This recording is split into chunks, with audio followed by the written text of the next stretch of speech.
Welcome to the Morning Formation. This episode is powered by Act Now Education. Balance. And I tell people and veterans all the time, because I helped start a program here in San Antonio for veterans with PTSD, depression, TBI, and stuff like that.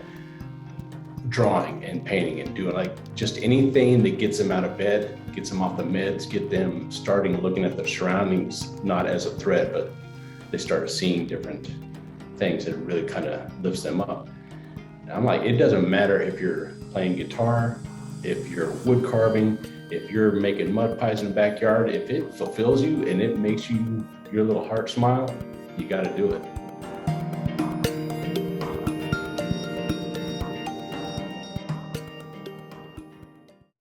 Warriors, fall in. It's time for formation.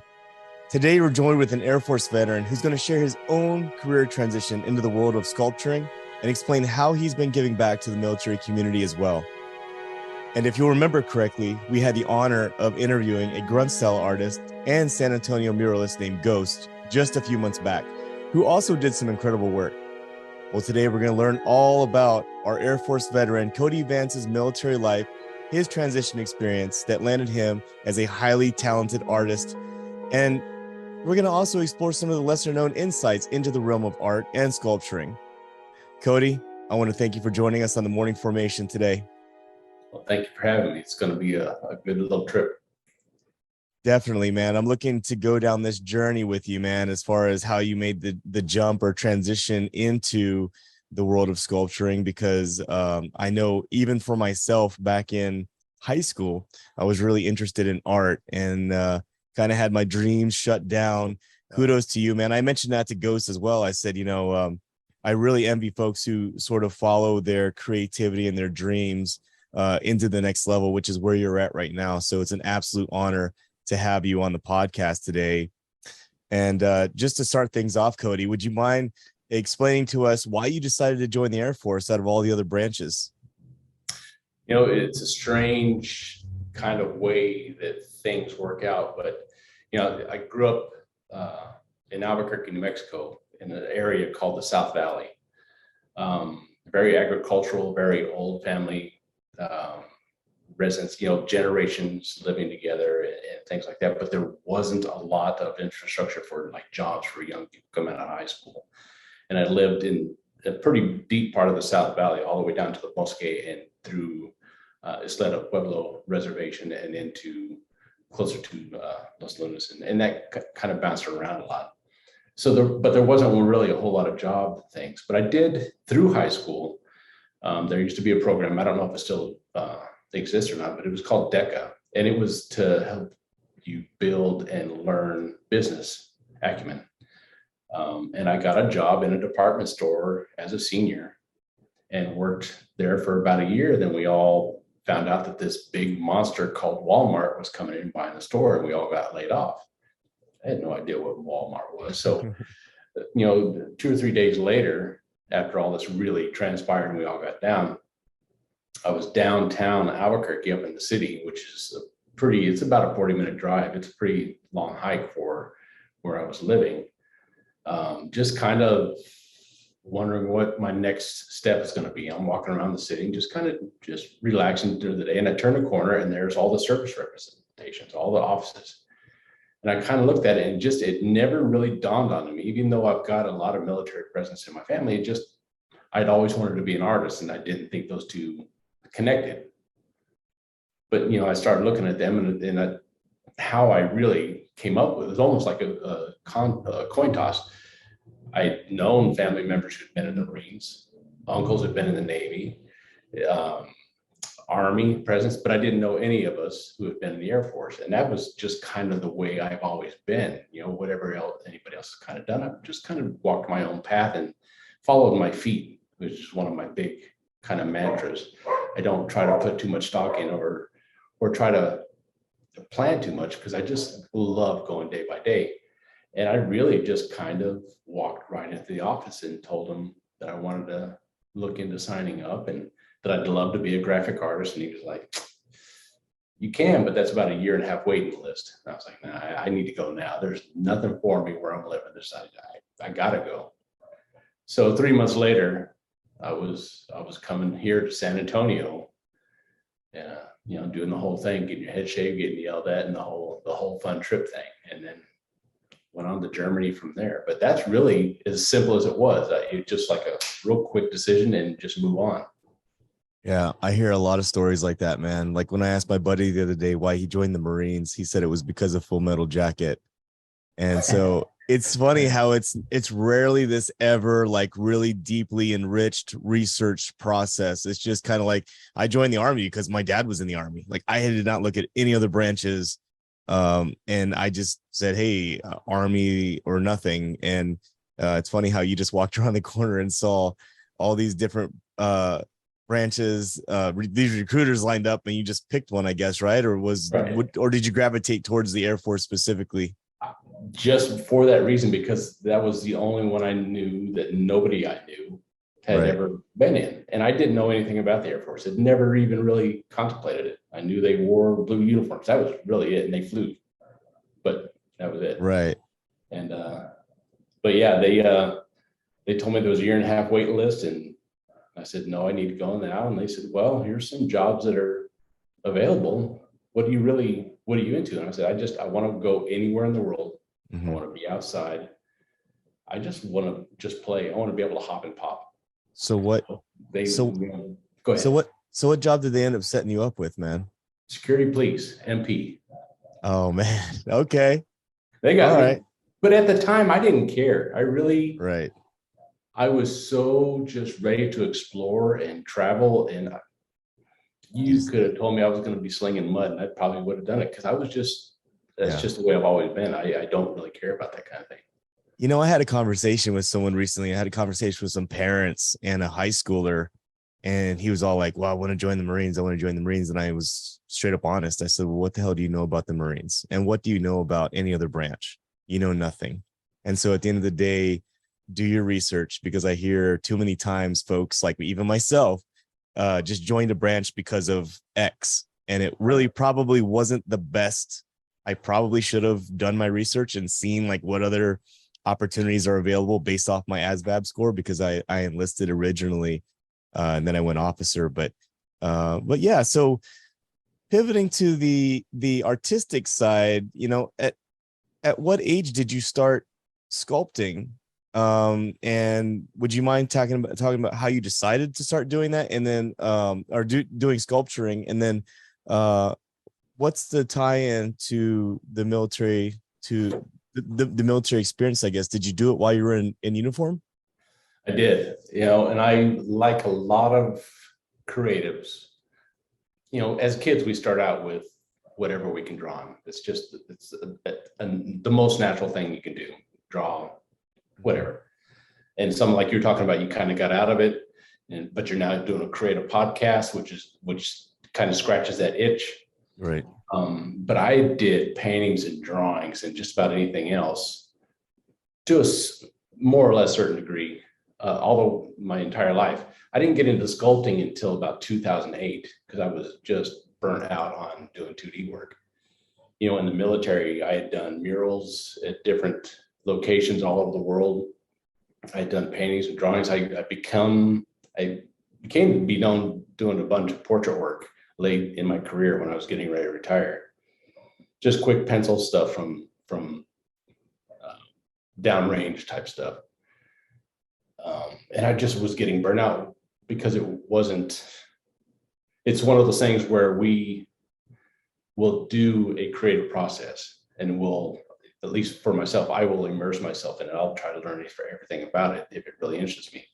And I'll work that for a while, and then I'll hit a wall that I'm just like, okay, it's either time to evolve or do something else. And I do that all the time. And it started really heavily in 2008. And I was in my 40s when I really kind of discovered what I was supposed to be doing and what really fulfilled me. So I got into stone carving through a little nonprofit and just got hooked immediately. And I've been doing that almost primarily for 13 years. And I still do other things like painting and drawing, and I'll experiment with other things like stained glass and ceramics and stuff, which ceramics and oil-based clay type stuff is what I'm getting more and more heavy into to do bronze work and stuff like that. But I'm just one of those types. If it's just 5 minutes a day, I'm going to do something creative. I have to. It's just the way I'm built. And I feel that it just creates a great balance in my head, a great life balance. And I tell people and veterans all the time, because I helped start a program here in San Antonio for veterans with PTSD, depression, TBI, and stuff like that.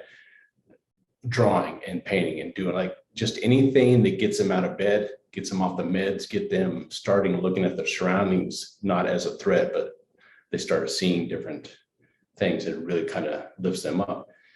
I'm like, it doesn't matter if you're playing guitar, if you're wood carving, if you're making mud pies in the backyard, if it fulfills you and it makes you your little heart smile, you got to do it. And don't let anybody stop you, because it's part of being human. It fulfills our soul. So it's really good stuff. It's very strong. Yeah. Have you experienced or witnessed a lot of PTS symptoms get alleviated through some of the, I guess, teachings that you've done, or some of the volunteer work that you've done with sculpturing specifically? Yeah. I don't have PTSD personally. Suffered depression, suffered other things. Right. I lead a pretty balanced life, and I think it's because I've kept artwork in my life this whole time and really worked at it. But I've witnessed some pretty strong turnarounds from some of the veterans we brought into the programs. We had a pilot program that we did about 6 years ago, and that one was just completely life-changing for me, because I knew art and a creative process was powerful, but I'd never seen it physically change somebody so quickly. And it just blew me away.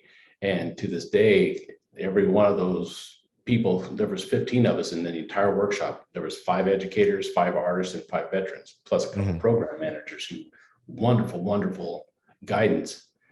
We're all still in contact and close and say, hey, and because it glued us immediately. And you've seen guys and gals come off the line. 24 hours, they're back at home base. They don't know how to deal with that. It's a familiar yet unfamiliar territory for them. They don't know how to talk, and it's a really weird dichotomy.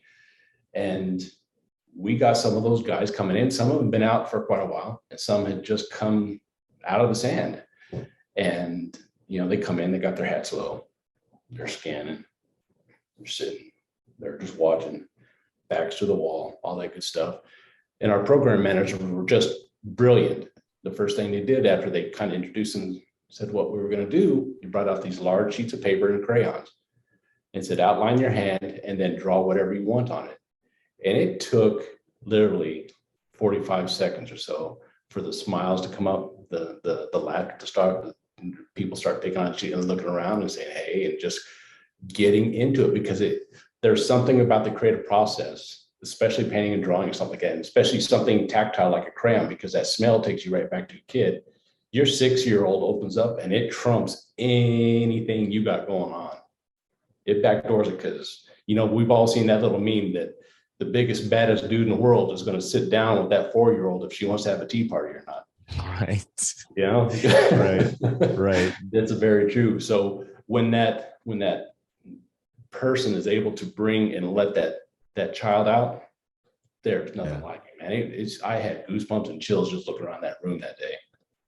Yeah, no, I absolutely love it. And if anyone out there is listening right now and they've been thinking about getting into, some type of art, whether it be sculpturing or painting or muralist or whatever, what's your advice to them? Like, if they're looking to make that first step, would you suggest that they sign up for a group maybe, or try to get some type of formal training? What advice would you give them? Yeah, I think everybody's going to have a different outlook on it. They may just jump right into it and find a group to go for. My advice, because I think that human contact is something that's very, very needed. And in a creative environment like that, there's something completely different that we're not used to, and it's disarming, but in a good way. So I would suggest also going out and looking for nonprofits that teach that kind of stuff. Community schools, I used to go to one of the night classes here in one of the community schools just to learn like printmaking. And you can use, but they've got classes for everything. If they're undecided of what they want to do all of them. We all have this thing that number one, we have to find something that we think we're going to be good at because we have to be good at it. Right. No, you don't. There's so many things to learn, and being Picasso or Michelangelo is the last thing you should have on your mind, but that's what we all gravitate to. And that's what kind of turns people off because it doesn't come out exactly what they think it should have. Just play with the process, experiment, try to break it, and then you're going to learn stuff. But I would legit look out and get the community nonprofits, get in there, volunteer with them to learn all that stuff.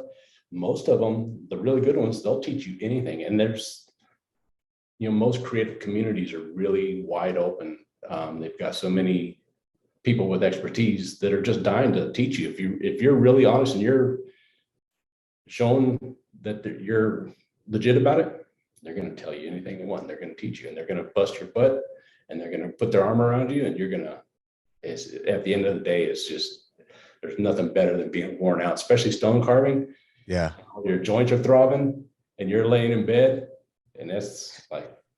So yeah, man. So I kind of want to get into that next. But just to comment on what you're talking about specifically, when it comes to in the beginning, you're probably going to suck at whatever it is that you do. You're not going to break out a Michelangelo piece right off the bat, right?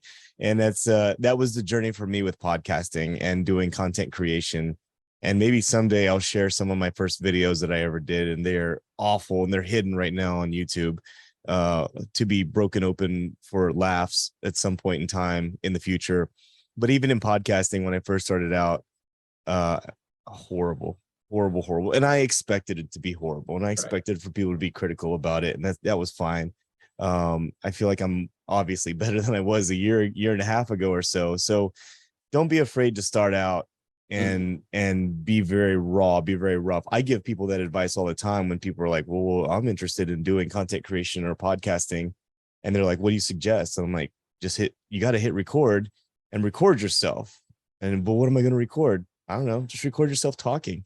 Right. I mean, that's the first step. Just simply do it, Right. Especially if you run a laptop, just walk around the house and talk to the house. It's an exercise of getting comfortable with your equipment. That's really all it is.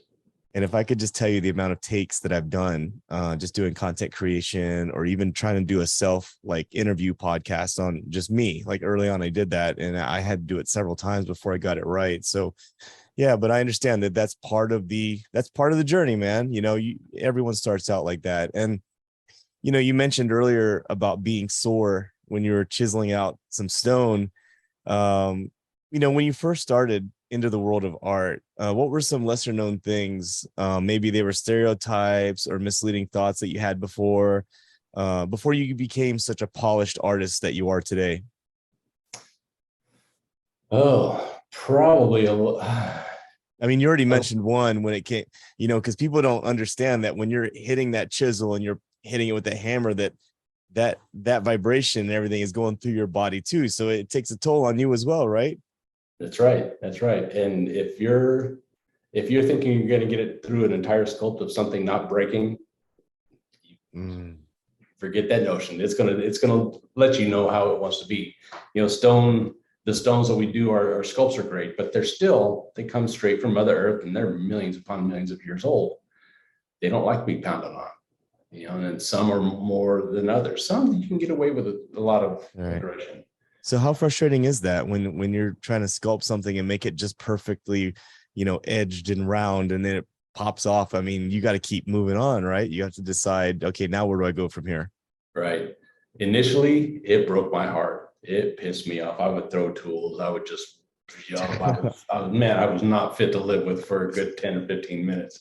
Right. But anymore these days, if one breaks, it's number one, it's my fault because I know better. And I am an aggressive carver. I use a lot of power tools just because it saves my joints and stuff from all the pounding stuff. But, I look for flaws. Sometimes you're not going to see them. I've had ones where I'm in the final sanding. I'm at like 500 or 600 grit, and I've only got 500 or 600 or 5 or 6 more grits to go till it's done. And I come and I touch it and it breaks in half. And it just had a flaw in it that I didn't realize was a flaw, because this particular stone had a lot of striations and things in it.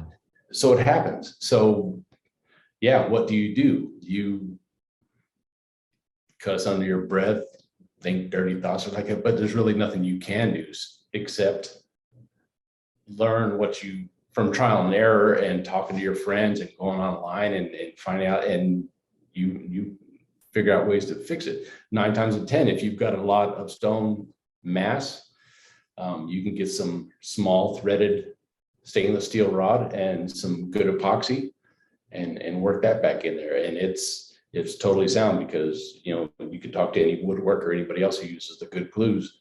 The glue joint's going to be stronger than the mother material itself anyway. Right. And epoxy is really good if you get the good stuff, because it doesn't yellow and get kind of weird with age and stuff like that. But yeah, the breakage, that's a normal thing. And that's, I get a lot of people asking me, so what were you thinking while you were sculpting? I was like, don't fucking break. Just don't fucking break. I'm just, and it's just it's a thing. Now I don't worry about it too much when it happens, because it's going to happen. Yeah. So it sounds like sculpting and just art in general is not always frustration free necessarily, but is there anything else that folks may not know when they jump into something like this, that they will learn quickly, that they didn't quite realize or plan for when they take on such a hobby such as this? Yeah, if they're looking to make a lot of money and set up a tent and you're going to get bought out and stuff like that, that is so rare. I can't even count the many people. You've got to understand that people are very fickle. They love your artwork. They may love the look, the feel of it, or anything like that. But when it comes to the price tag, when you get used to pricing it correctly as to your time, your experience level, and adjusting with your contemporaries who do similar work out there, they get sticker shock. But it's all about an education process as well on ourselves and with the customer, that when you buy a piece of one-of-a-kind art from an artist, talk to that artist, you get that story, you get that provenance, you learn where they came from and how they started everything. The artwork itself is one of the best investments you will ever buy, because if you take care of it, it will be in your family for generations, generations. You'll have a museum piece in your home and be the envy of all your friends and family down the line, because you had the insight and the foresight to buy artwork from your local artist. And you never know when that artist or where that artist is going to end up. They could become the next big thing, or they could stay where they're at. But you've got this gorgeous historical chronological timeline through art in your home. That's priceless. You can't put a dollar sign on that. We have to, because we want to sell it, and we try to be fair. But at the end of the day, if you're gonna do the work, you need to be paid for the work, and that's usually the hardest thing for them. The other thing is just that it's a grind. If you really want to be a full-time paid artist, you got to be hustling, and 80% of your hustle has got to be online. It's got to be marketing. It's got to be selling yourself, because it's all about the story. And I'm horrible at that. I don't like telling the story. I usually don't have a story when I'm building things, and that's one of the things I'm kind of trying to get used to. Other people are brilliant at it, and you can tell because they sell. Yeah. And if you don't mind, while we're doing this video portion of the podcast, I'm going to display some of your works that I see here on Instagram, just for the visual listeners and watchers out there that are going to be digesting this through YouTube. I'm going to be sharing some of your sculptures because they're absolutely amazing, man. Like, thank you. I'm not sure, is it some of your sculptures that utilize is it like red clay? Yeah, if it's like that reddish, Right. if it's the one I'm thinking about, they're an oil-based clay. It's called Okay. Chavant, and it comes in soft, medium, and hard and stuff. It's what most like bronze artists use, because then either a 3D scan can be made of it, or they can make a mold of it very easily and do the process to turn into bronze. But oil-based clay is really, really fun to work with and really good to start out with. And I've been talking to a couple of veterans who want to get into it, and I pushed them first to try air dry clay, just because it's the least expensive and it's the most bang for your buck, where you can see if that's something you like doing that kind of work. And you don't have to worry, you don't have to have a kiln, you don't have to put it in the oven, you just let it air dry, and you can manipulate it really well. If you're wanting to get more serious, there's plenty of schools that do and local economy nonprofits and companies that do wet clay, and you can learn how to do ceramics, throw on the wheel, do functional stuff and figurative, and build a coil and everything, and then go through the whole kiln and glazing process. And this last one, oil-based clay, you can work on it forever because it never dries out. It's wonderful material to play with. So if you're really, really just want to experiment and play and learn, go on YouTube and look up oil-based clay sculpture stuff and see how they build the armature stuff. And you can come back to it many times. You can wad it up when you're done and start all over. And it doesn't cost you anything. After that first initial price of getting it, you're home free. Right. That sounds awesome, man. Getting into it, as far as the details on how to get started, you're talking about all the different types of clay that you can get into, but overall, where would you say that your inspiration comes from? That's a good question, because it kind of comes from anywhere. It comes from other artists. It comes from just walking down the street, and if I see a design that I really like, the funny thing about stone sculpture that I was not expecting, because I've been a figurative artist all my life. I've done portrait work and drawings and cartoons and illustration work for books and this and that. Right. But when I started carving the stone, I naturally started doing abstract work. And I tried to paint an abstract once or twice, stuff, and it didn't work in my head. But in a 3D sculpting in the round, as they call it, it made total sense. And all I wanted to do was start poking holes in that stone and twisting and turning it. And, I've got friends of mine that say, man, it looks like you scooped that out of ice cream, or, you twist it like taffy and stuff like that. And that's kind of what goes on in my head. I'm just looking at that, what extreme positive and negative space and gravity and everything else, and stress and intensity that I can put on it. There's something about it that just hooks me hard. This new venture with the oil-based clay, I've kind of returned to more figurative because it just makes sense to me. But I know without a doubt that I'm going to be hitting abstract with it pretty soon. That sounds fascinating, man. It sounds like it's sort of how I am with my podcast.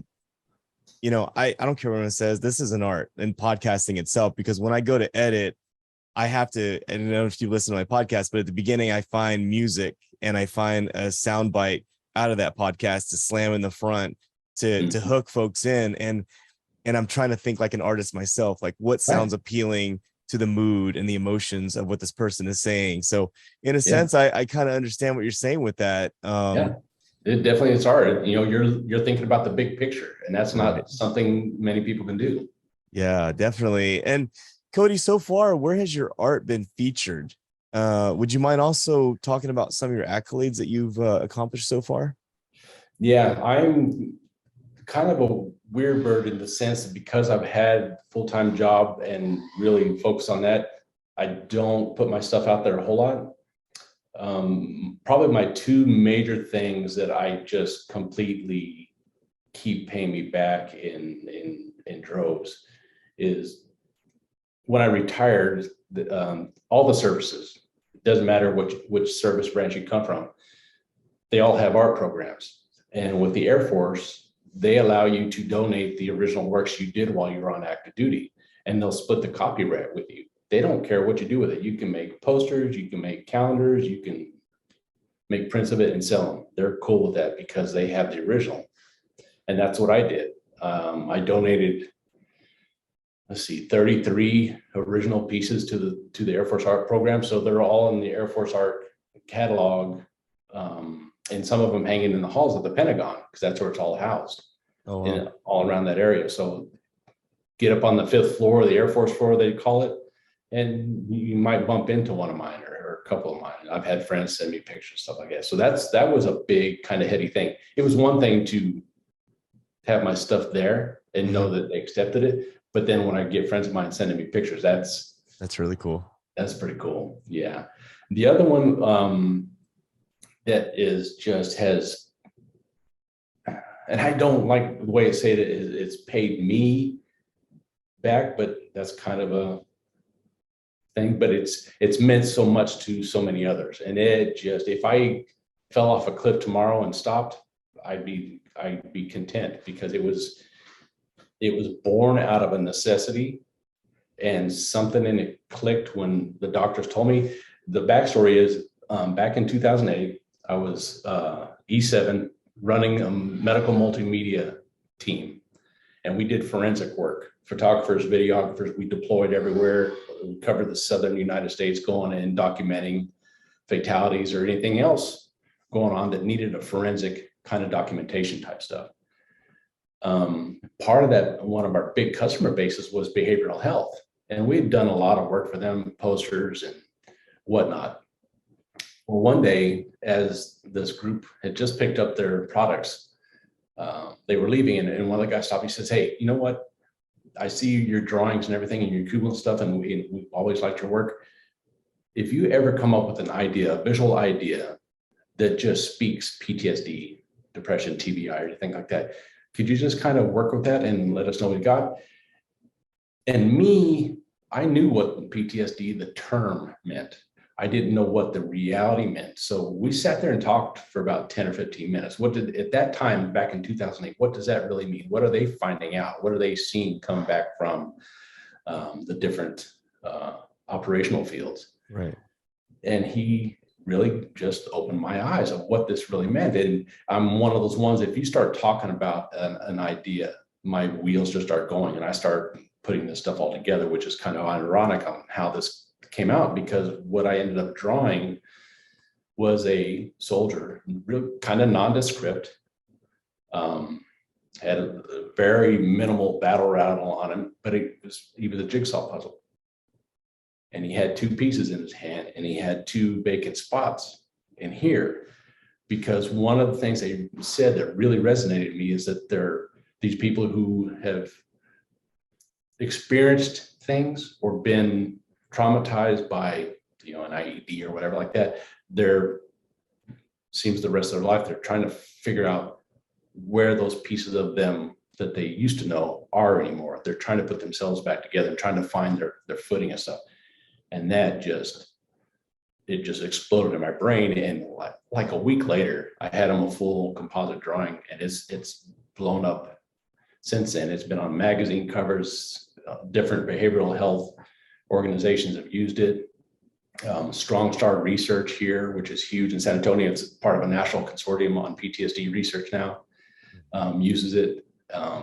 And one of the clay figures that I'm going to end up bronzing and try to get as a public monumental sculpture and park here in San Antonio, was based on that. So that would, if I had to name just one, it's hands down, that's what it is. Wow. Yeah. And as you were talking, I was looking at your Instagram, and I saw that one early on. I saw the picture of you standing in front of the group of people with the painting, and it looks like you also sculptured it as well. And that is a very unique piece. I love it, man. Thanks.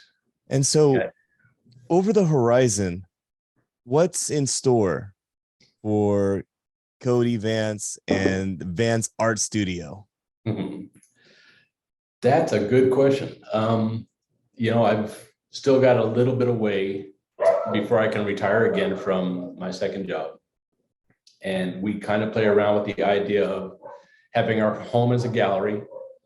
Who knows if that'll come to fruition, but regardless of what that kind of plan is. I will never stop playing. I'm going to find something new.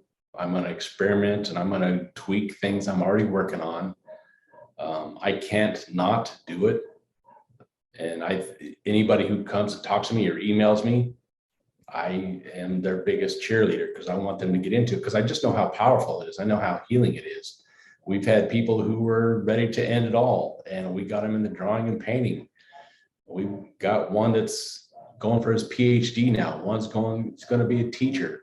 It's the continuous stories like that, because they just needed that flashlight to show them that dark corner where the doorknob is. There is a doorknob, and you can open it and you can get the hell out. Right.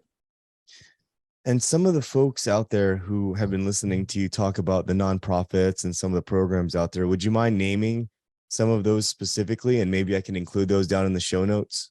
Yeah, absolutely. The number one to approach and contact would be Beale House Arts. And that's BIHLHAUSARTS. They're here in San Antonio. Fantastic organization. They've got like 17 different outreaches all through and they teach art from kids to seniors. That's been their primary thing. Dr. Kellen McIntyre, who runs that, she's the one that approached me a couple of years ago and said, we need to do something to build a program for veterans. And I think with your past experience with this other pilot program and being an artist and veteran yourself, I think you can help me out. And I was like, I'm in.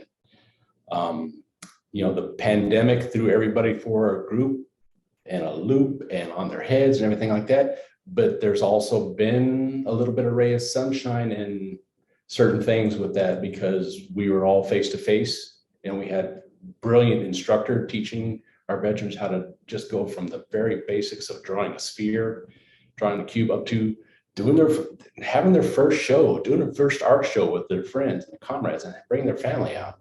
And now, because of the pandemic, it's almost all online. So we were having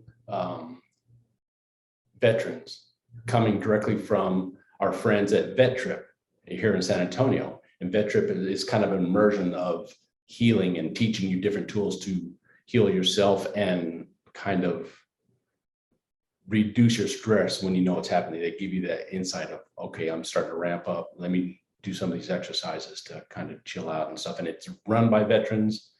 It only caters to veterans, and it's just fantastic people. They got in with Beale House, and we just put this thing together, and the first core group came in. We're all from there. They had to go through, several levels before they got to us. So we knew they knew what their triggers were, and they knew how to deal with it. And they were not afraid to share that with us too, so we could recognize it well. Of course, our instructors had to go through training, but the Beale House asked me to help them put together, and I got a great core of people, interchangeable stuff coming in and out with all these different experiences and things like that. And it's called Forward Arts, just like the command in a platoon, Forward Arts. And now they're online, and they can bring people in from anywhere on a Zoom and teach them how to do art. And it's building a community that's just spreading and spreading and spreading. It's a wonderful thing. Wow. Yeah. I love it. It's a great place for someone to start who's looking to get into it and feel comfortable at the same time. Right. And, Right. If you want to get that information, scroll down to the bottom in the show notes. If you're listening to this on a podcast, if you're watching it on YouTube, as always, go into my descriptions and you can find the link for that specific organization in itself. And Cody, I just want to ask you, if anyone out there has been listening to us so far, they'd like to connect with you, what's the best social platforms for them to do so? Probably the best way is through an email. That way we can sit there and I don't mind writing back and forth, and I like email because I can kind of keep track of it. Plus I can really kind of explain what my thoughts are if they're asking me questions, or help guide or whatever. And then if it goes on from there and we evolve from there and come to a phone call or a Zoom or FaceTime or something like that, I got no problem with doing that. But that's usually the best way. That way I can kind of keep track, because it seems to have worked so well so far. Yeah. And what's your email address, Cody? The easiest one to get me is cody.vance@att.net. Very cool. And then also, I see here you have a website. So let's drop your website. And then I know you're on Instagram, but what other platforms are you on? Facebook, yeah, Instagram and website. That's really all. I just don't have time to do a lot of it because I'd rather be outside making dust. Yeah. Right. And so for those out there listening, the website is www.vanceartstudio.com. And I'll make sure I include that down in the description and the show notes as well. So Cody, just to wrap things up, do you have any final pieces of advice for our military community that you didn't mention during this episode? Just do it. You're not alone. That's probably the biggest thing. And I've heard our veterans say that they felt so isolated. Yeah, I remember a lot of the stories when we were in high school, and all of us are growing up and going through the normal things of growing up. There's something in our head that tells us we're the only ones doing it. Nobody else is doing this. Everybody's looking at me. It's not true. It's the same thing when we're adults and we get out of uniform. We sometimes feel that we have something written on our forehead and everybody's kind of snickering by their hands. They're not. They're dealing with their own stuff. They don't worry about us unless we make it a reason for them to worry about us. And I say just get out there. It's hard for some people. Some people, just the thought of stepping outside their front door is excruciating. And I get that. If you're to that level, get with somebody, get with help. If it calls for medication, consider that. Seriously consider that. But get with somebody who knows how to give you the tools to get outside. I used to, when I was heavy into depression, I kind of equated it to being in a dark room and I don't know where the door is because I can't see any light. Finally went and talked to somebody and they put me on a low dose of meds and it was just enough to take the edge off to where I could see that crack under the door. I was like, all right, there you are. And it just went day by day. And I opened that door and I was like, I'm not fucking going back to that. And it's just a fight. And, we're used to fighting. We're used to going up against odds. That's the way I take it now. You're not going to get me anymore. I'm going to fight you because I know the tools now. And it's a creative process. It doesn't matter if it's leather, wood, blacksmithing, podcasting, writing, do it. And writing is really important because one of the big things that teaches us is reflection on ourselves. And that's what a lot of people don't know how to do. Take your normal day to day and write down what it is and look at that and say, okay, what does that really mean to me and about me? That's powerful stuff, man. Right. Yeah. It's important to organize your thoughts. And then I like what you mentioned with the importance of connecting with folks, because I live in a very, very populated city, a small town called Los Angeles, but I connect with a lot of folks like yourself who live thousands of miles away much better than I do people around my own city block. So right. In today's world, in today's environment, there's really no excuse to find folks who have the same type of values and also have the same type of, I guess, hobbies and desires and goals as you as well. So it's great to connect with you, Cody. And I really appreciate you giving me your time today and telling your story overall to the listeners of the Morning Formation podcast. Thank you so much. Hey, I appreciate you, man. Thank you for inviting me. The honor's all on this end of the mic, as I always say. And for all the listeners out there, as always, I want you to stay tuned, stay focused, and stay motivated. Warriors, ball out.